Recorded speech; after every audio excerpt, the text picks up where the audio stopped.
Ayan naman ang pink na malalaki. Tapos mayroon din tayo na native. Ayan. Nagtatago pa siya.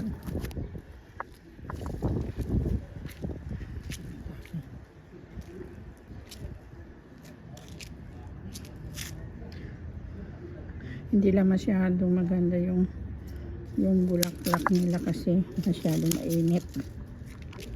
Ayan. Masyadong mainit.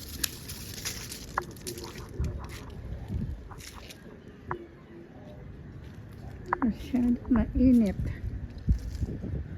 Ayan.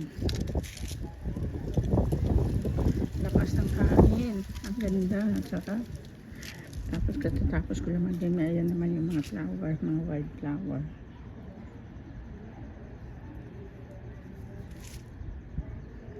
Hmm.